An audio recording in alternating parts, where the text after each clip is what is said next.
अस्सलाम वालेकुम रहमतुल्लाहि वबरकातुहू। हमारा आज का टॉपिक है जी दूसरी शादी और हमारे मुल्की हालात। आप ये सोच रहे होंगे कि मुल्की हालात का हमारी दूसरी शादी के करने से क्या ताल्लुक़ है। मैं आपको बताता हूँ कि 2014 में जब ये खान साहब के धरने चल रहे थे तो इस्लामिक नज़रियाती कौंसिल ने बाकायदा सिफारिश की थी उस वक़्त की गवर्नमेंट ऑफ पाकिस्तान से। ये बाकायदा अखबार में आया था, दूसरे पेज पे इसकी बड़ी अच्छी हेडलाइन लगी थी कि हुकूमत वक्त मर्द हज़रात को जो 40 प्लस या 45 प्लस हैं उनको दूसरी शादी की इजाज़त दे गवर्नमेंट। अब इजाज़त क्यों दरकार है, इस सिलसिले में यह है कि हमारा कॉन्स्टिट्यूशन जो है वो 56 वाला या 73 वाला, उसमें ये शिक शामिल की गई है हुक्मरानों ने।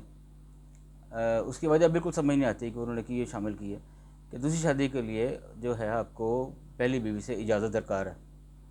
अब जहाँ तक पहली बीवी की इजाज़त का तल्लक है तो ये बहुत मुश्किल है कि हमारे माशरे में कोई बीवी अपने शौहर को ये लिख के दे कि नहीं जाएँ आप शादी करें, दूसरी आपको इजाज़त है।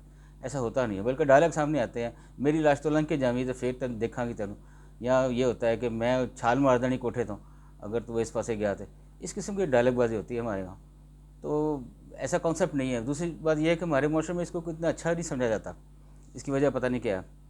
बहरहाल ये उसकी वजह थी, इस्लामी नज़रियाती कौंसिल ने वजह बयान की। अब उन्होंने आगे जाके लिखा था कि क्यों ज़रूरत है। उन्होंने कहा हमारे मुल्क में पिछले 25 से 30 साल हो गए हैं जो हमारा मुल्क जो है वो हालत जंग में है, और बेशुमार बेवाएँ हैं जो कि जिनके खामन जो है शहीद हो चुके हैं, और बच्चे छोटे छोटे हैं उनके जिनके सर पे कोई हाथ रखने वाला नहीं है। तो इसलिए उन्हें इजाज़त दरकार थी। और दूसरा ये उन्होंने कहा था कि ऐसी बच्चियाँ जो 35-40 तक पहुँच गई हैं, जिनके बालों में चांदी आ गई है और उनकी शादी नहीं अब तक, उसकी बेशुमार वजूहत है। वालिदैन के पास पैसे नहीं थे जहेज़ के लिए, या बच्ची पढ़ रही थी, या किसी और वजह से घरेलू में घर में 100 बातें होती हैं, उसकी शादी लेट हो गई। तो अगर आप किसी 25, 26, 23 वाले लड़के से कहें कि आपके लिए हमने एक लड़की ढूंढी है जिसकी एज जो है वो 37 है, तो मेरे ख्याल वो कभी भी मादा नहीं होगा इस बात पे कि मैं करूं।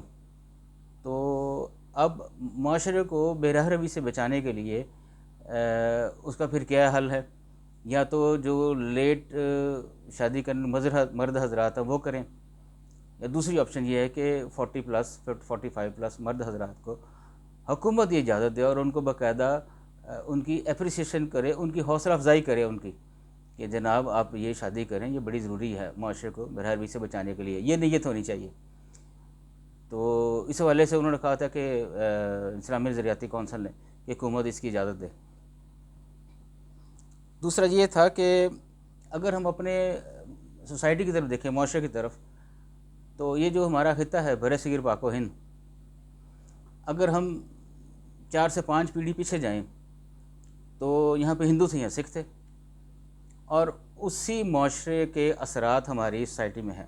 अब हिंदू या सिख मज़हब में ये बिल्कुल कॉन्सेप्ट नहीं है कि आप शादी करें दूसरी। यही वजह है उनके माशरे में बेशुमार कबाख्तें हैं, बेशुमार उनके बेरहरवी का शिकार है उनका माशरा, लेकिन उनको शादी की इजाज़त नहीं है। जबकि हमारे मज़हब ने यह कहा कि आप अगर आपका मतलब नहीं हो रहा सिलसिला, या आपको ख्वाहिश है या आप करना चाह रहे हैं, तो आप दूसरी शादी करें, आप बेरहरवी के शिकार ना हो, आप दूसरी शादी करें। ये हमारे मज़हब ने तालीम दी है कि आप उल्टी हरकतें ना करें, ठीक है ना, आप दूसरी शादी करें। ये है इसकी अहमियत। मैं इसकी मिसाल देता हूँ कि हजूर सल्लल्लाहु अलैहि वसल्लम के ज़माने में एक सहाबी से आपने पूछा कि आपने ये रोशनदान क्यों कमरे में रखा है, तो सहाबी ने ये अर्ज़ किया कि ताज़ा हवा आने के लिए मैंने ये रोशना रखा। आप सल्लल्लाहु अलैहि वसल्लम ने फरमाया कि अगर आप ये कहते कि इसमें से मुझे अज़ान की आवाज़ सुनाई दे तो इससे अच्छी बात कोई नहीं थी, और सारी उम्र तुम्हें इस चीज़ का स्वाब मिलना था। अब देखें, हवा तो उसको आनी है, लेकिन अगर उसकी नीयत ये होती कि मुझे अज़ान की आवाज़ सुनाई दे, या उसके जहन में ये बात होती, तो उसको उसका अजर ज़्यादा मिलना था। इसी तरह से अगर आप ये सोच के करें कि मैं एक सुन्नत रसूल सल्लल्लाहु अलैहि वसल्लम पूरी कर रहा हूँ, और दूसरा ये कि मैं किसी को अकोमोडेट कर रहा हूँ, किसी खातून को, मैं ऐसी खातून को जिसकी शादी नहीं हो रही उसको मैं अकोमोडेट कर रहा हूँ, तो मेरा नहीं ख्याल इससे बढ़ कर कोई नेकी होगी। बहुत अजर की बात है, बहुत सवाब का काम है। میری پچھلے دنوں ایک مولوی صاحب سے ڈسکشن ہوئی، بڑے اچھے دوست ہیں ہمارے ساہیوال میں، تو میں نے ان سے پوچھا کہ یہ کیسے ہو سکتا ہے ہماری سوسائٹی میں، اس کو ہم ایز اے گائیڈ لائن خواتین کو کیسے ہم کہہ سکتے ہیں؟ انہوں نے کہا کہ یہ جو ہمارے گھروں میں جو درس و تدریس کے ہوتے ہیں پروگرام، ان میں جو معلومات آتی ہیں ان کو یہ بتایا جائے کہ وہ اپنے ٹاپکس میں یہ ٹاپک بھی اگر رکھیں کہ اپنے مرد حضرات کو دوسری شادی کی اجازت دیں۔ نیت اس کی یہ ہونی چاہیے کہ معاشرے کو ہم نے بے حروی سے بچانا ہے، اور یہ اس طرح سے ہی ممکن ہے۔ اجازت چاہوں گا اس ٹاپک کے ساتھ کہ ہر مرد حضرات، ہر مرد کو جو 45 پلس ہو چکا ہے اور وہ افورڈ کر سکتا ہے اور وہ میانہ روی رکھے گا دونوں کے ساتھ، ان کو برابر کا سلوک کرے گا، تو دوسری شادی ضرور کرنی چاہیے۔ اجازت چاہتا ہوں، اللہ حافظ۔